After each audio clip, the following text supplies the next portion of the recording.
Growing a business is hard, but it does not have to be. Once a week, we take a break from the hustle and bustle in business to talk about innovations and what's new in the C-suite. This is the Fractional C-Suite Retreat, and I'm Joseph Frost. Pull up a seat at the fire, grab a drink, smoke a cigar, and just join me as we relax, learn, and get inspired. This retreat is sponsored by Your CMO, helping organizations grow with better marketing strategy. Welcome. Today's guest is Wendy Pease. Wendy's a member of the International Executive Resources. She's host of her own Global Marketing Show podcast, author of The Language of Global Marketing, and is a language translation expert at Rapport International. Welcome, Wendy. Glad to have you today. Thank you. It's great to be here. Yeah, I'm so glad we're able to hop on again and talk a little bit about what you do. It's really fascinating to me. But before we get into those specific details, I always like to start the show off with a question about, from your perspective, what are some of the opportunities that you see out there that the C-suite should be aware of that they may not be quite considering from your perspective, from your vantage point? Oh, from my vantage point, from day one of a company starting their business, they should be thinking about going international. And so many people say the US is such a large market, why would I do that? Or other people don't speak English, I'm afraid. But you run into problems like if you're developing software and you don't think about globalizing it, it becomes a nightmare later on. I can talk to you about examples of famous companies that they're just not set up to handle global marketing. And then other companies start getting inquiries from around the world and they don't know how to handle it. So our borders have become so fluid, and the number of people that speak English as a second language in the United States alone is changing dramatically. So even if you don't leave our borders, there's a huge opportunity. If you go on Telemundo or Univision and look at the ads, you'll see all the major consumer products are advertising in Spanish. And I mean, you got me something that I'm so passionate about. I could go on and on, but I'll say this last thing, that the United States is the country with the second largest Spanish speaking population in the world. So Mexico has the largest number of Spanish speakers. The US has the second, and our numbers are increasing so much that we're targeting towards being the largest country with Spanish speakers.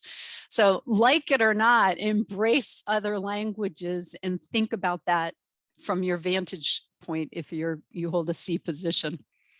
Yeah, I think it's an amazing concept. And personally, we have been operating internationally for 3 years now, but we went about it, we kind of got into it a little bit by accident, and now it's opened our eyes up. At Your CMO, we needed to find more marketing coordinators that could support our full-time fractional CMOs.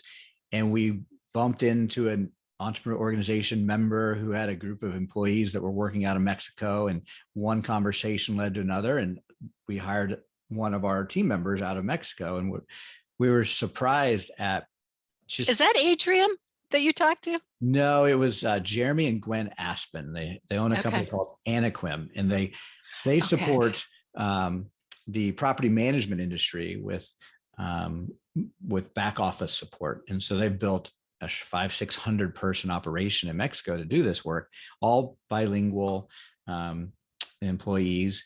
And we just kind of tapped into that network, hired our first employee, and it was amazing the talent that we were able to get access to, and just how easy it was to integrate them into our team, which was concerning with the pandemic. I mean, that just normalized those virtual relationships and team building, so it became less of a hurdle. But then we have, fast forward to today, we have 6 full-time employees in Mexico. We've got 3 full-time employees in the Philippines, and we have clients in Australia and in Europe, and we're considering a big push for clients in Spanish-speaking countries because we see there's a huge opportunity. So yes, I'm a big believer. I think it's huge, but it's a big leap for someone who's never done it and not exposed to it. So how do you help people that have never thought about it, or what's the first step in really giving it some good consideration? Well, the first step is to reach out to your connections in the state. The federal and state governments provide free resources and grants to companies that are doing business international. And the reason is our balance of trade is so far off. We import so much more than we export.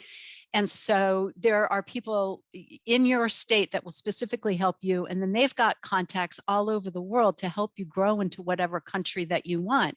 And if you don't know which place to go, they can help you develop a strategy and look for what would be the best market. Now, that's ideally is the way that you go. You always want to have a strategy first, but I hear of business owners doing all sorts of things. Sometimes it's, they want to visit the country, or they have a second home, or they've already got a connection in the country that they think that they can really leverage, or, like you got employees there. And so you have Spanish speaking skills. And so it makes sense to target the Spanish speaking market. I also hear about people who pay attention to their Google Analytics, and they see that business is coming in from Germany or Japan. Those are two examples I've had that companies that have reached out to us. And then they go, if I put a little bit of language translation on my website, I may be able to increase this business, which is really smart thinking. But I think step number one is find your state contact, and that can be through the export center. They call them UCX. Your trade representative from the Department of Commerce. It can be through the SBDCs, the Small Business Development Centers. It can be through the SBA. And if you're interested and don't know where to start, go to our website and search STEP grants, and it'll pull you right up to the person that is in charge of the STEP grants for your state. And our website is rapporttranslations.com. I'm sure you can put it in the show notes. Yep, it'll be in the show notes for sure. Mm-hmm. So are there specific businesses that are better suited for international work than others? Great question. So you would think that products would be the best because you think exporting products. So of course it works out great. If you have consumer products, Amazon's got some great programs that you can do. Just remember to make sure you follow any regulations. Like if you're an electronic consumer product, you have to follow CE regulations for EU, which means that you have to have multilingual packaging and user manuals. And then you'd think maybe industrial products, things that are made in manufacturing. But actually the number one export from the United States is services. And Really? so if you think about what you're doing, you're providing a service and you're exporting. And so there's most of the exporters are small and mid-sized companies. It's not the large companies.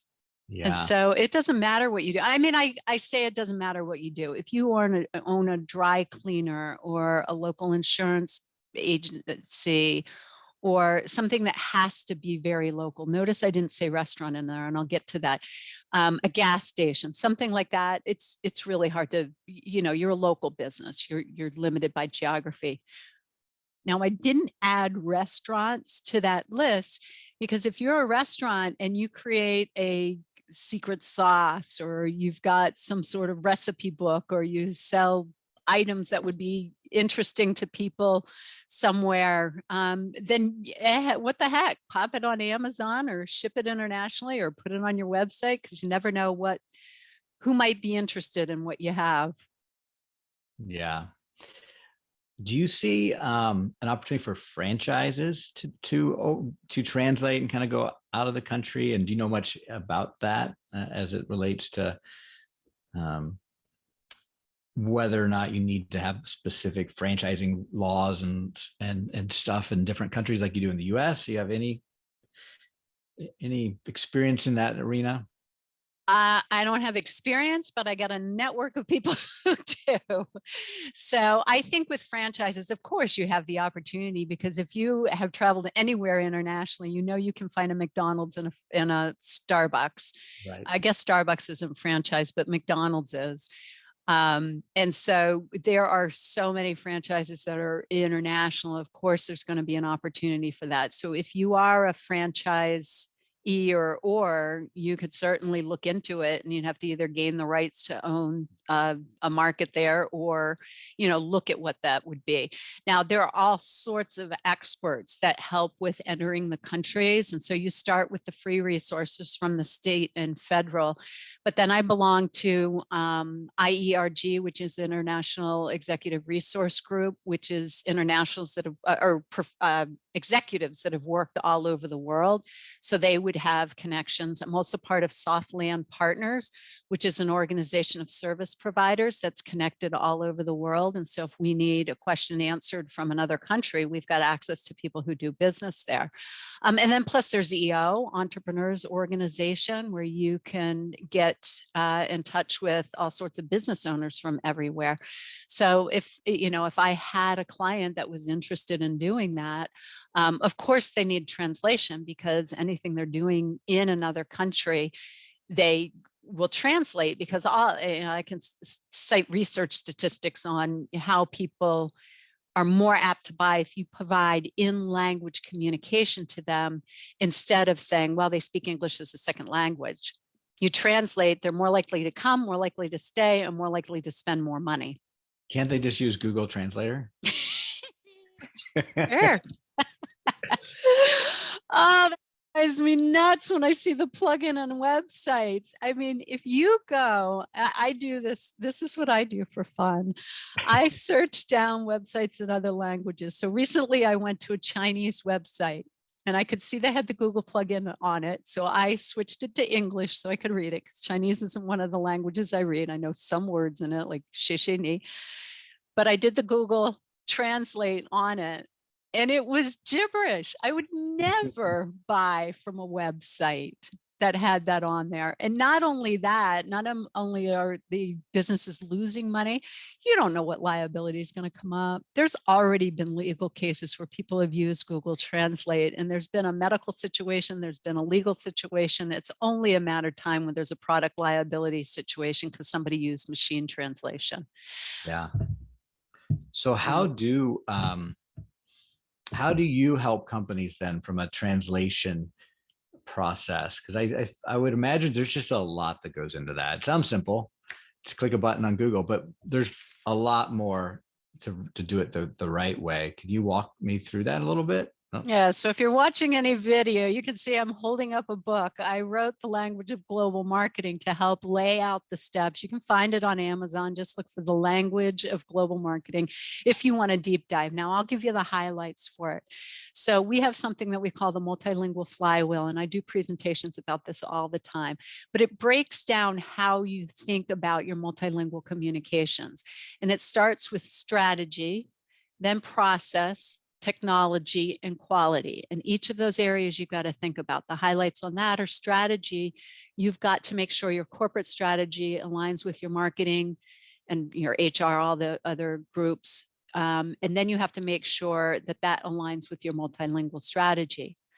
Then you develop a process, and within the process, there's a lot of frameworks you can use to decide what needs to be translated and what doesn't. So rather than going, oh yeah, should we do this? Should we do that? Do we need to do this again? Or is this a one-time use, or is this a multiple use? You develop a framework, either a 4x4 grid, or by looking at the HubSpot flywheel, or the stages of your buyer's journey. And so once you figure out the process for it, then it's easy to replicate across languages. Then you look at technology. Now, Google Translate is really good if you get unsolicited email, you don't know what it's about, pop it in Google Translate and see what it says. That kind of thing. You're having a casual conversation with workmates and you want to figure out what something means, pop it into Google Translate. I see fabulous uses for it. I think the technology is amazing. But if it's anything to affect your bottom line, you have to use human translation. But if you translate it once, it's just like if you write your marketing once, you reuse it across the different platforms. It's the same with translation. And so there you can use a technology called translation memory. So you use it once and then you reuse it to keep that consistency of voice. And that's what we use in the industry. That's not something typically that you'd manage in-house. You're going to want to have an agency or your translator use that so they can keep it for you. And then the final part on that next ring of the flywheel is the quality. Okay, so segment out the kinds of quality you need. You need high quality for anything that's really important, legal, operationally, for liability, marketing, so you don't lose clients. That's high quality. You need a human. Now, say you're a lawyer that you're doing a lot of discovery and you don't know which of the files has important stuff. Sure, pop it into machine translation, get the gist of it, review it, and then figure out what's the important folder. And you just translate that one that you would then, you could use in court. And there's also something called machine translation with post-human editing. I think that's if you have a lot of content that doesn't have to be really well written, that would be fine. I've had clients come to us who said, we don't want the machine translation with post-human because it just didn't sound right. Right. And so they'd come to us to get the high quality. So obviously you can tell from us, we're in that high quality space. We don't do the high volume machine translation, but there are competitors that do. Okay, so now you've got your multilingual, flywheel. You've got your stages you do. Your next ring is your audiences. So you've got to think about who's consuming it. Is it clients? Is it partners? Is it vendors? Is it employees? And you've got to make sure to have that. And then you get to the outer ring of what the actual content is. Your website, your user manuals, your employee communications, your trainings. And so if you work your way out the multilingual flywheel, it helps you visualize a process of how to handle your multilingual communications. What about audio, video, and human-human conversations? Do you get into translation in that way, or is it all written? Oh, excellent, excellent question. Okay, little known outside the industry, translation is written and interpretation is spoken. Okay. Okay, so in translation, you'll hear a lot of words like localization, globalization, transliteration, transcreation, translation. All those, they have subtle little meanings.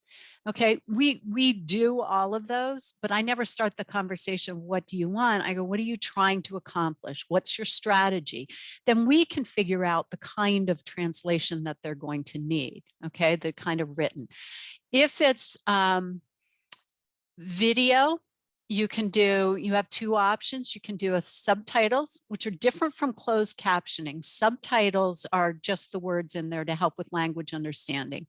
Closed captioning has all the laughter, background noise, truck drives by, all the things for somebody who's deaf of heart or hard of hearing. Okay, so you can do subtitles on a video, which is less expensive because there's no human audio that you have to record and lay over. Or you can do the audio, the dubbing. So you'd have to translate the material and then have the person come in, record it, and then your video editor would lay the voice on top. So I want to just pause there for a second because I think that's interesting. And I have a lot of experience in video. Would you recommend, if an organization was really interested in promoting their product or service externally, to just create fresh new video with actors or real people in their native language and their native environments versus dubbing over an existing video? Oh, such a fabulous question. You're getting into some good questions. Okay, so the answer is depends. Okay, now let me use two consumer product companies because it'll give you a good example of it's not as easy to say. If you're industrial, you can dub or subtitle, versus consumer, you have to do it a specific way. Okay, so what you're talking about is cultural adaptation. That's making it so the viewer feels comfortable coming to your site and using it and not feeling like a second-class citizen or not important, okay, or not like they're the target market. Okay, so if you think about Nike, they happen to be the shoes that I've run in for years, Nike Air Pegasus. If you go to the Nike website for anywhere in the world, it's going to look very different. Okay, the color choices are different. The people who are on there are different. The descriptions that they have on there are different because they're really localizing. So they're going to do native local content creation because they really have to emotionally connect with who their buyers are. Now, look at Airbnb. Okay, so this is for people who travel the world. Now, Airbnb and TripAdvisor do a very good job with this. If you go on there, they have a very standard way of listing properties. Okay, so they have the, you know, the number of people that could stay there. There's an icon that might show the number of people, you know, so they use a lot of visuals, they use a lot of formatting. So it's familiar. So even if another language came up, you might be able to understand it. Okay, on that, you can get away with subtitles, or you can get away with dubbing, because people are expecting people from all over to be buying from this site. And then if you go down in, so their sites are professionally translated, they're new content, but they use translation memory to populate a lot of their databases because a lot of the content is recreated. Now, if I'm a user and I want to list my property there, I do it in my native language, or I could also choose, if I speak 2 languages, to put it in for 2 languages. Now, I had fun playing around with this with Russia because I've always wanted to go to St. Petersburg, although right now my opinions on going there is a little bit shaded. But I was playing around on this about a year ago, and I looked at a site in St. Petersburg, and it was written all in Russian. A lot of the reviews were in Russian, but Google Translate was fine because I could read that it was close to a lot of the tourist sites that I wanted to see. And then for the reviews, I could see that it got 5 stars, Right. which meant the same to everyone. And then down below, I could use Google Translate, you know, because they have that plugged in all over their site. Whether it's, I mean, it's machine translation, I just assumed it's Google, but I could get enough of the gist from the reviews that they Right. were saying positive things. So it's not as easy to say which is better. You have to step back to the strategy and saying, what are you trying to accomplish? You have to think of the audience, of who you're talking to, and what their expectations are going to be.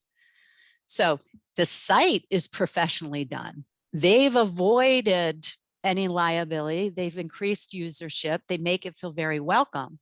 But you know, the individuals who are coming in are going to put it in their own language, and you're willing as a user to accept that the translation isn't going to be as good as you know, you would demand from the company.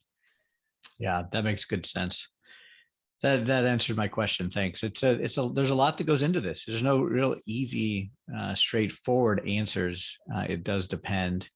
And I'm sure that's why people reach out to your company for that kind of support and from time to time. So how did you get in this business? I'm always curious about people's paths.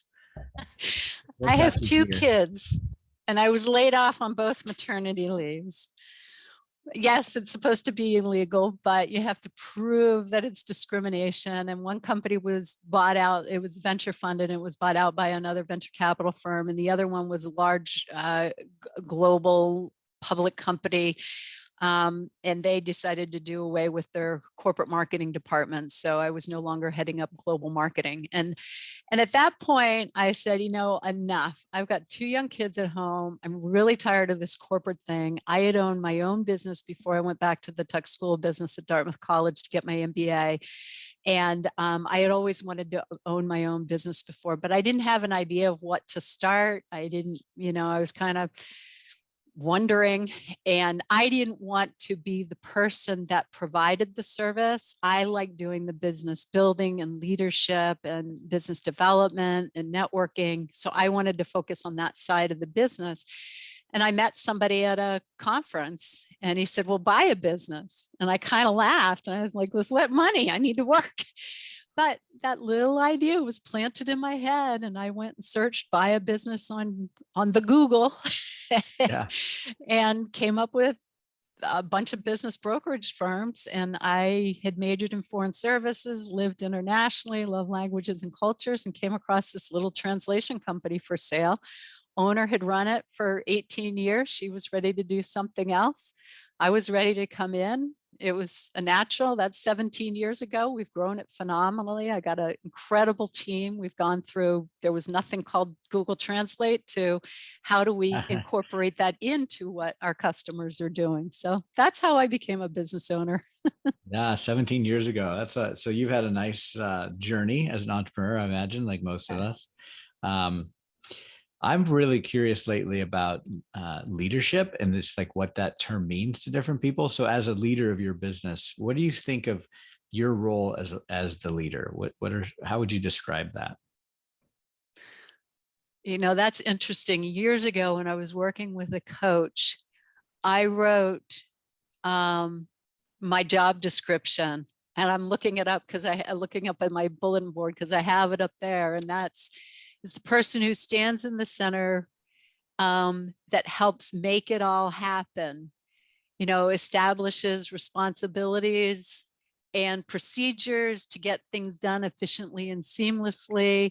The broker doesn't have to be involved with the day-to-day. She hires and inspires, and people can get it done the right way, and the right way aligns with our vision and mission, stays within our values, and services the clients how they want to be serviced. And then, I put down the activities that I do. So it's really, it's been a transition for me because smaller in the company, I was very hands-on. And so I've struggled with letting go, but luckily I've got two strong leaders that take it and run with it. And they've had to kick me in the butt to get me out of the way. I slowed them down. And when I stepped out of the way, the staff stepped up, and they're doing it better. So, it's leadership that's something special to watch. And it's interesting. I'm on the board of EO, the Boston chapter, and I watched the other people who are all leading businesses. And I'm learning a lot from our current president and watching the different styles and how to think about it. So there's some natural leaders, and there's something for all of us to learn. Yeah. So you said you had two leaders that stepped up. What makes you define them as leaders? The same definition you gave yourself, or do they have different attributes or qualities that make them leaders in your mind? So Linda started with me as a project manager, and she had had a long, productive career in corporate and had managed lots of people. And she was a stay-at-home mom that wanted to come back to work. And as we grew, I realized that she knew more about running operations than I did, and she paid more attention. I pay enough attention to details to get the project done right, but processes, systems, managing to the day-to-day events, I'm not good at. She's really good at, and she's really good at working with people and setting expectations. So she had to, boot me off our weekly calls and say, I'm taking over it. This is my team. And I was like, but it's worked out fantastic. So I say, part of leadership is taking ownership of it, and then being able to encourage the people to do what they need to do and Yeah. make decisions on their own. And so she's better at that than I am. And then the other leader that stepped up is Lisa, who had worked in HR, but came on with me as kind of a support person. Ends up, she has phenomenal marketing skills. So she's taken over our marketing, and we're all over social media. So if you want to see some of the work that she does, you can follow me on LinkedIn or Facebook or Instagram or Twitter. We're posting all the time. Fun. We're getting into TikTok this summer, and we're going to increase our YouTube stuff. So yeah. But it's all about edutaining. I mean, we're really trying to educate people on how to get good translation, but our industry is loaded with fun stories and facts and culture. I mean, we have endless amounts of content to play with. If you have good content, send it in. We'll share it around. Oh, for sure. Yeah. So she stepped up and really managed the people that that are working for her now to get all these activities done. Yeah, I work with a lot of fractional leaders, and it's interesting to see some of the things that they bring to their engagements. And leadership is it's a word we use a lot, but I don't know if it has a common definition for many people. And especially as business owners, we're leading our own organizations, but we're also building leaders within our organization often. It'd be nice if there was a common language around leadership. I mean, I think about it, some of the words I heard resonate with me. I think about it as influence, like good leaders, bad leaders have influence. They make people do things, good or bad. And we see that playing out in the Ukraine-Russia contract. Both of those could be considered good leaders because they have influence. One leads maybe a different way than the other. One's and one's probably in the right and one's probably in the wrong, but that also probably depends on which side you're on. So, Right. But then leaders make decisions. So that's a big piece of, I think, the leadership is decision making, and then development. How do you develop leaders underneath you? So it sounds like you've kind of inspiring. been there, done that, and I think inspiring, right? inspiring. I'd add to that. And the other one is setting a vision, like getting everybody to follow the Right. same roadmap. What's one good word for that? Yeah, but it's vision. Visioning. Leadership brings a vision, right? And so where I'm spending some of my time, it's trying to understand how you can build leadership at all levels of the organization and incorporate vision and inspiration and influence and decision making and development at every level. So in an ideal world, you've got a decentralized organization of leaders that are all working in the same direction. Yes, which is the tricky part. Exactly. And how do you do that is the crux of the problem there. You can have, and we see it in EO. We're both EO members, we're both on EO boards. That's a group.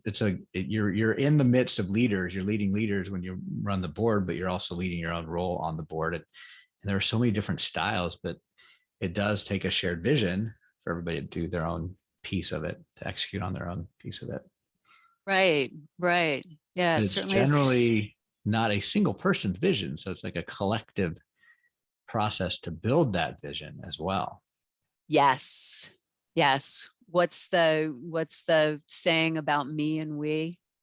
I get less done with me, I get more done with we. Yeah.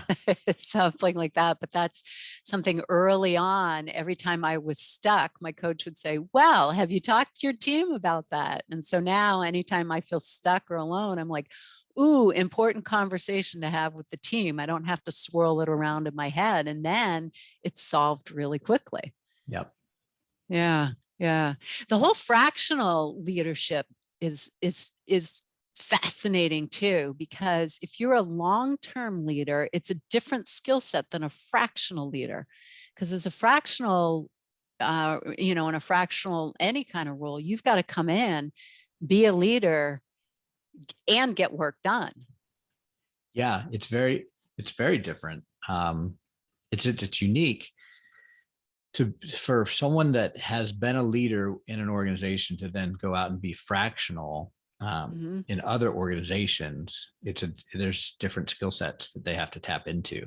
That you have to. It's assumed that you have the expertise to fulfill that role as a CMO or a CTO or COO or CFO. And so let's assume you've got the skills that allow you to do that work.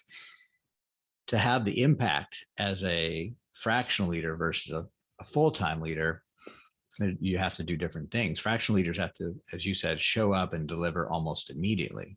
There's an expectation that I'm going to get stuff done every month from the get-go, and it's going to be high-level stuff, and it's going to have immediate impact, where the expectation of a full-time hire is, hey, you got 3, 6, 9 months to kind of work your way into this role and start making the change. So you've got an expectation issue you're dealing with, and you have to be able to influence differently. So as a full-time leader, you're in the office when we have offices, and you're in the hallways, and you're at the water coolers, and you're in the other meetings, the outside the boardroom meetings, but as a fractional, you're just there a limited time trying to make the connections and have that influence. But you don't have those outside of the meeting conversations. You don't have the water cooler conversations. You're not able to get to know people personally on the same level often as you would be, without creating some intentionality behind doing that. And so we talk to fractionals all the time where they realize that. And so they intentionally reach out and try to have those one-on-ones and those other meetings to build some rapport and relationships that way. But it's harder. But in many ways, the fractionals can get more done sometimes than full-time because they don't have some of those distractions either. And they don't get some of that filler work to do. And they're able to focus really on strategy or high level work, and they can be more productive. And at the price point, when you look at it from just a pure dollars and cents standpoint, I think it's the biggest opportunity that business owners have today is accessing fractional leaders. You mentioned it's really hard to let go, and that's one of the reasons it doesn't happen. But if you are a business leader and you're in the C-suite and you're wearing more than one hat, a fractional could probably take one of those hats and allow you to do your job better, be more productive for the business. And a good fractional leader you can trust to do that job better than you probably could. And so that's the opportunity that I see in business. I don't know if you see it as well with people that you know or work with in the fractional areas. That's, I was just going down the list of influencer, decisions, development, inspiring, and visioning. And I starred like those are all the things that a full-time leader would have to be. But a fractional, you're really coming in and doing visioning and developing and influencing. Yeah.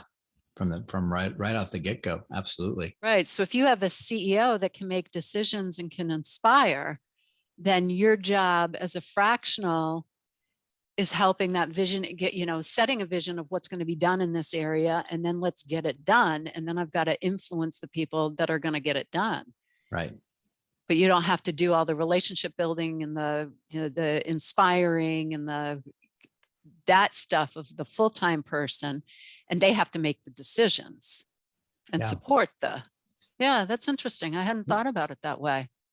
And in some ways, the fractional leader is making a lot of the decisions also. There's a certain, it's a comfort level, how much decision making that the owner or the C-suite's going to allow that fractional leader to make, similar to a full-time leader in that regards as well. Like, what decisions are you going to let your full-time person make and or not make? And some of us are macro managers and some are micro managers, and that plays into it. And there's a big cultural component to fractional leadership that makes or breaks the relationships that I've seen as well.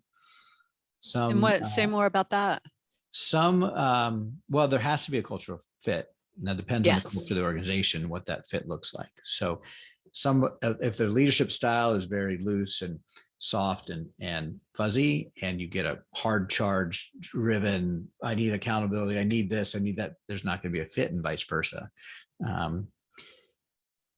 There's expectations. Which is interesting, because there you're talking about business culture and how you work. And so then if you layer on language and ethnic culture on, the potential for innovation and higher productivity is much higher, but it becomes more challenging, because already it's challenging if the business culture or the work culture doesn't fit. Right. But then you add that other level to it, which is real interesting, because it might be to an advantage for an international company to bring, one of your fractionals in to help them with their US expansion. But I could imagine there would be a lot of frustration for that, but a lot of benefit. Yeah, we've seen it. We had international clients, and they've wanting to make a mark in the US, so they hire US based CMO fractionally, and we've had it work really well, and we've had it not work so well. And it comes down to kind of the understanding of communication between the different organizations. What's important to us to communicate, and what's important to others to communicate. Culturally is different. And The whether you're pace. direct, like we are here in the United Yes. States, or indirect in many countries where Mhm. that might not work, is telling you that's not going to work. And as American, you're thinking, okay, it might not work. Let's figure out how we are going to make it work. And Yeah. so those subtleties, yeah. Yeah. And the pace, you know, um, there's a lot of, there's just a lot of moving parts there, which is Yeah. fascinating. It's exciting. It makes it makes a lot of opportunity when you can figure that out. But we have Oh, US and all the research, like when it first started coming out, I mean, basically we're talking about diversity and inclusion here. When it first, that first came about, it was the right thing to do. Now, McKinsey and Harvard Business Review, they all publish articles with the statistics on how much better the companies do financially, how companies that aren't diverse or don't bring in those cultural struggles suffer for it, and the longevity and the increased innovation you get. Yeah. Yeah. So if you can figure out those communications challenges with somebody, the international company coming in, everybody benefits. Right. Yeah. Yeah. It's very interesting. Even then, as we work internally with our employees that are in different countries, um, we have to understand those same conversations and or communication issues, not just language, but just how direct can you be with an employee that's used to being very indirect. And it's fascinating how different we are in some ways, but then at the core, everybody's very similar. Everybody wants to do a Mm-hmm. good job.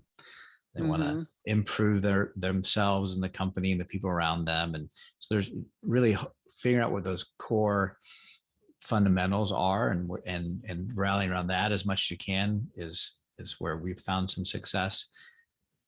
Our Mexican and our Filipino employees are so family focused. I mean, we're family focused, I Yes. think, in the US, but it's just at a greater Not level like, there. yeah. Uh, but that's the bond also. Like, where you talk about kids and you talk about family and you understand, we need to take time for you to spend time with your family. And so it's the differences there, but the similarities are there as well.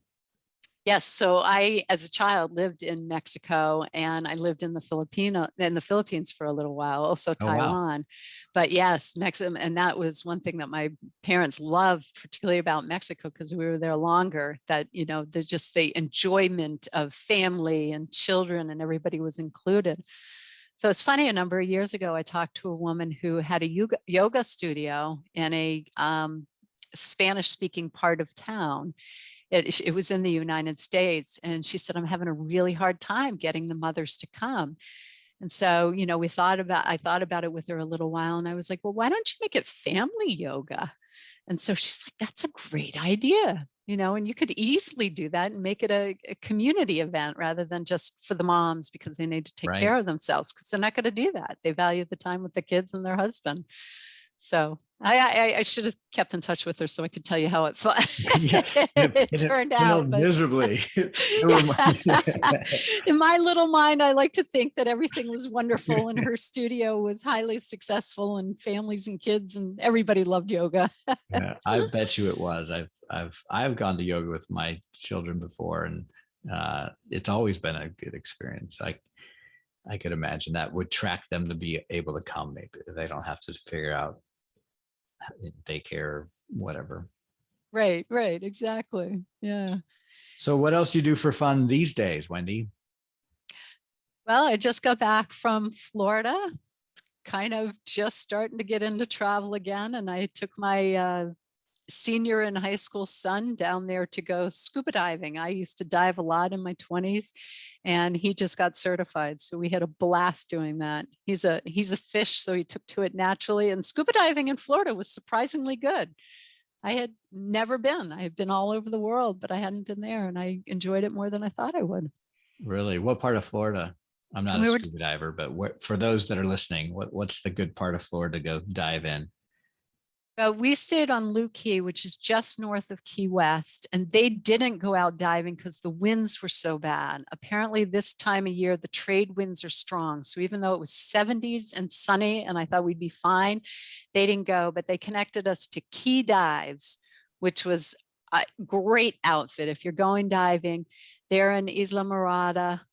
It's just called Key Dives. Their dive masters were fantastic. Their boat was very safe. They took us out to a bunch of different dive sites. We saw an octopus, we saw sharks, we saw turtles, flamingo tongues, also, you know, and then tons of the blue tangs, the angelfish, the grouper, so the manta rays. So it was loads of fun. So I'd recommend going to Isla Morada and Key Dives. Okay, great. We did have a chance to do snorkeling at the Barrier Reef. That was a bucket list item for me. My daughter was staying overseas in Australia for a summer or a semester, and my wife and I went out and visited her, and that's as close to scuba diving as I got, and it was fantastic. I can only imagine what it's like putting a tank on and actually getting underwater for a long period of time, but just I snorkeling. compare it like going to a zoo where you see the animals at a distance versus walking in the woods and coming across live animals. Like it's just, you're completely immersed in it. So if you have an interest, I recommend getting certified. Yeah, I have interest in lots of things, but Yeah. not enough time for all my interests. But that sounds fun. Yeah. Yeah. So I do that. And then when I'm at home, I got a Peloton. So I'm enjoying that. I'm global cycler if you want to follow me. Yeah. What's it like translating Peloton? Have you ever thought about that?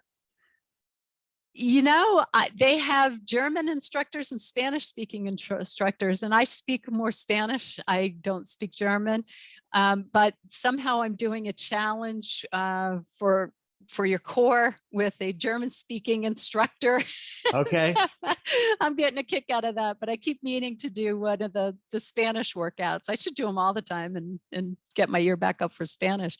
But, you know, it's only a matter of time until they add additional languages on there. It's fantastic. Yeah, I got to figure that the German instructors are a little more hardcore than the Spanish instructors. Just the culture, like those German words would just get me like, all right, whatever you say, I'll run, I'll cycle faster, I promise. The woman that I have is delightful, but her core is massively strong. So she's not, I would have thought that too, but she's smiley and nice, and I can understand enough. Plank pose and yes, is in German. There's a lot of sports words that end up being in German. So yeah, it's fun. But yeah, I hope to get back to international travel. There's nothing I like better than being dropped in a country where I don't speak the language and navigating around and meeting locals and doing the local things. I mean, that's what floats my boat.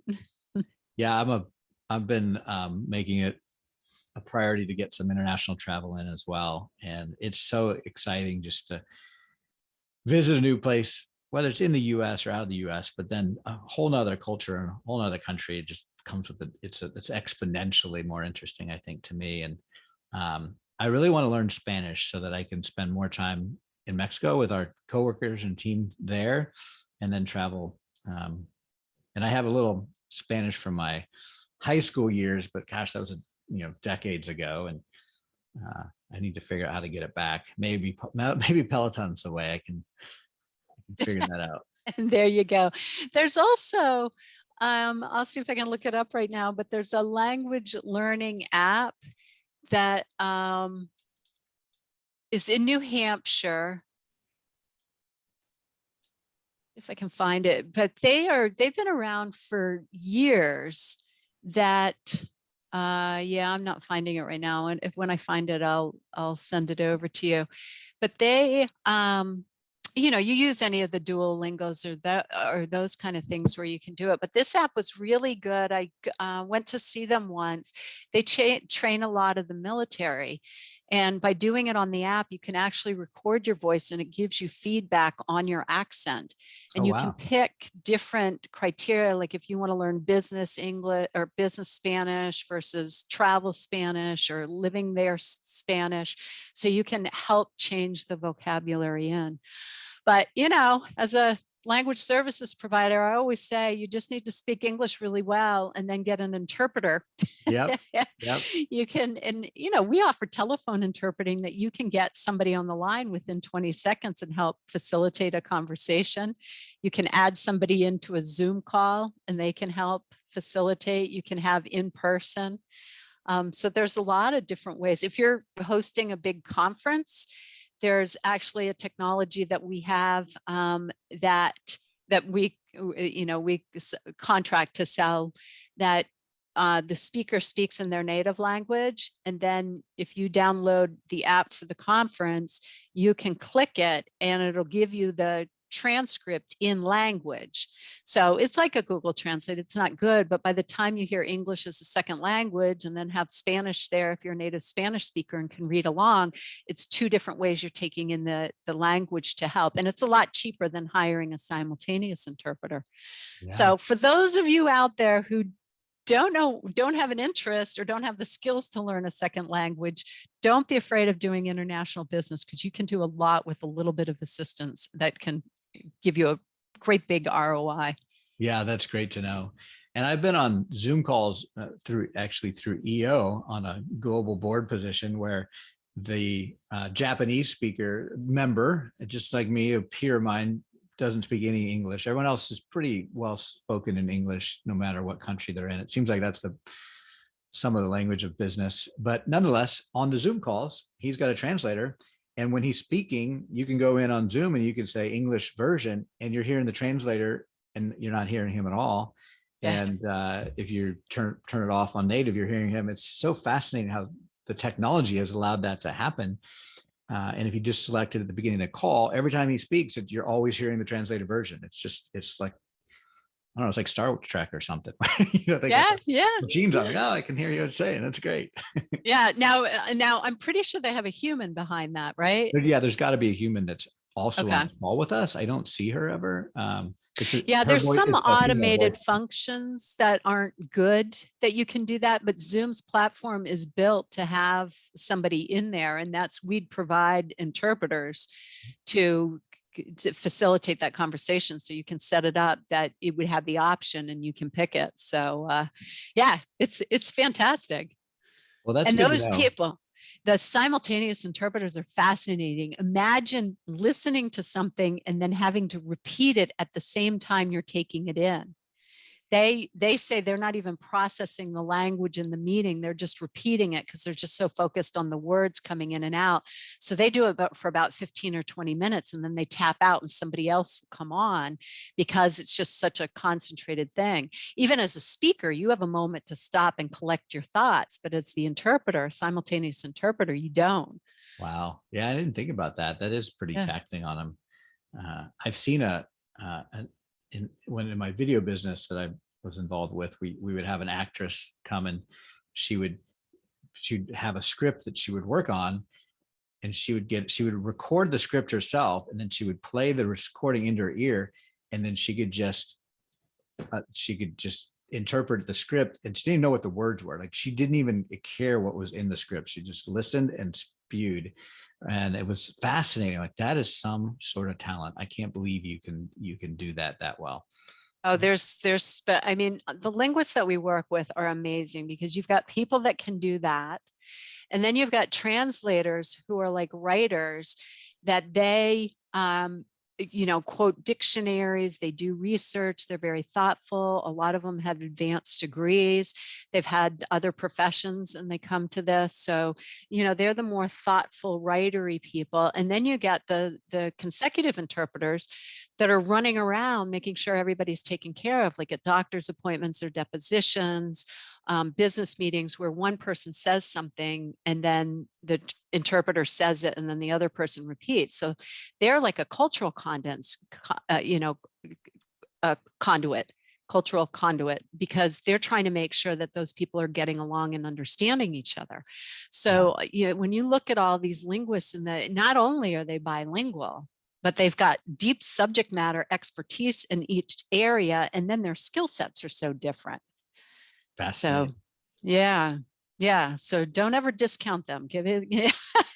I always, all the first responders, like the doctors and the nurses and the ambulance drivers and the EMT, they all got credit, which deservedly 100% they got during the whole pandemic shutdown. But I just kept looking at the interpreters who were going into the hospital to facilitate these conversations. They were another whole group of first responders that really deserved a lot of credit. Yeah, that's good. And some of the things that we take for granted, just speaking and communicating is not that way for everybody, depending where you are and where you came from. And speaking of speaking and communicating, do you know what the one gesture that is recognized internationally is the same? Hi. The smile. Ah, the smile. That's terrific. Yes. Because thumbs up can have an offensive meaning. The okay sign can have an offensive meaning. Waving your hand like come here with your palm turned up can be meaning. So some countries they wave with the palm down. So how people wave hello is all different, but the smile is the only international gesture. That's great. Uh, Well, what a great way to end. So with a nice big smile, I appreciate your time, Wendy. It's been great. Just this conversation is so fascinating to me, what you do and how you open up the world for all of us. It's exciting. What's the best way for someone to reach out and get in touch with you if they have interest in following up? Well, if you go to my Linktree, you can find everything there. So I don't know if you know Linktree, but it's linktr.ee/Wendy, Wendy, Pease, Pease. And if you go there, you can download a couple free chapters of my book. You can get to the podcast where I interview fabulous guests, our website, and all my social media handles. So that's a good way to find me. Great. Well, we will try to get that in the show notes. So everybody has easy access to it. And for all the listeners, thank you. This has been a good hour with Wendy, and I hope to talk to you further. And Wendy, once again, thanks a lot. Appreciate it. What would be a good word to say goodbye in? Pick a language and say thank you. I can say gracias, but that's about it. Say gracias a Dios or merci. Au Merci. revoir. Au revoir. Very good. Thank you. Muy bien. And that's a wrap. There's another successful episode of the Fractional C-Suite Retreat. See our show notes and more episodes at fractionalcsuiteretreat.com. This podcast is sponsored by your CMO, helping organizations grow, save time and money with better marketing strategy and fractional execution. Visit them at yorcmo.com, yourcmo.com. Spelled wrong on purpose.